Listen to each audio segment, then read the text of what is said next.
Mon nom est Julie Gratton, je suis copropriétaire de Circa Productions. Mon nom est Serge Capistran, je suis copropriétaire de Circa Productions, une compagnie qui se spécialise dans la production, réalisation de vidéos corporatifs, événementiels et artistiques. On a toujours été dans le domaine artistique, Serge et moi. Serge est du côté musical et moi du côté de la production vidéo. Donc, on s'est associés pour créer une compagnie qui réalise des vidéos et des bandes sonores originales. On voulait faire nos propres projets, puis on s'est dit, bon, ben c'est nous qu'il faut qui tenions les guides de tout ça, puis on va créer nos choses. Donc, on s'est lancé dans l'entrepreneuriat un peu comme ça, puis finalement, je pense que ça nous va bien.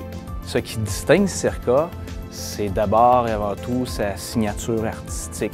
Les productions vidéographiques corporatives sont toutes assez fonctionnelles. Nous, on voulait ajouter en mettant une petite signature artistique. Bien entendu, la bande sonore originale y fait pour beaucoup aussi.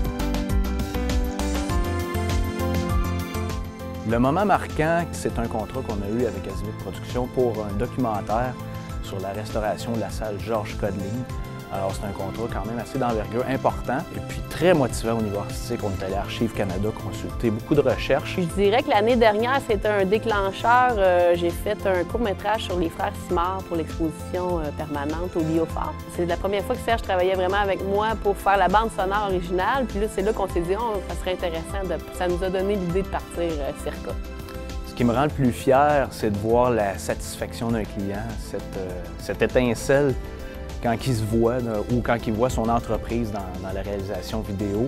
Ce qui donne un sens à ce que je fais dans Circa Productions, c'est que je m'accomplis dans ma créativité. Quand je m'assois devant mon ordinateur pour faire mon montage, je suis derrière ma lentille de caméra, j'ai tout le temps un petit sentiment d'accomplissement. On se sent bien à ce moment-là, puis c'est important dans ma vie.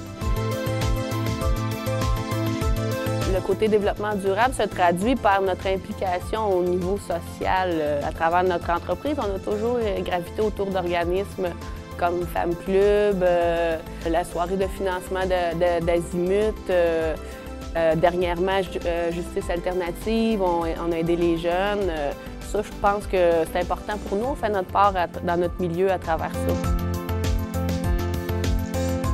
Bien, notre gros défi, nous, c'est de faire valoir notre savoir-faire et de se faire connaître par le plus d'entreprises possible. Dans 5 ans, j'aimerais bien ça, grossir l'équipe de travail. C'est dans les objectifs de l'entreprise. On va devoir composer avec l'évolution technologique, bien entendu. C'est un domaine dans lequel il faut toujours se tenir à la fine pointe. C'est sûr qu'on a à faire face à de la rigueur, je pense. C'est ça qui est important, puis d'avoir une grande écoute des clients. Pour être un bon entrepreneur en 2012, ça prend de la créativité. Nécessairement, quand tu démarres ton entreprise, tu dois te démarquer des autres. Être en affaires avec son conjoint, c'est sûr que c'est un autre défi qui est dans l'entreprise. On a réussi à faire une bonne équipe dans la vie. Fait que je pense qu'on est capable de faire une nouvelle équipe là-dedans. Ça devrait bien aller. Un message que je pourrais donner aux jeunes entrepreneurs qui démarrent en entreprise serait la motivation du rêve, c'est tout ce que ça prend à cette heure, sauter dans le bateau.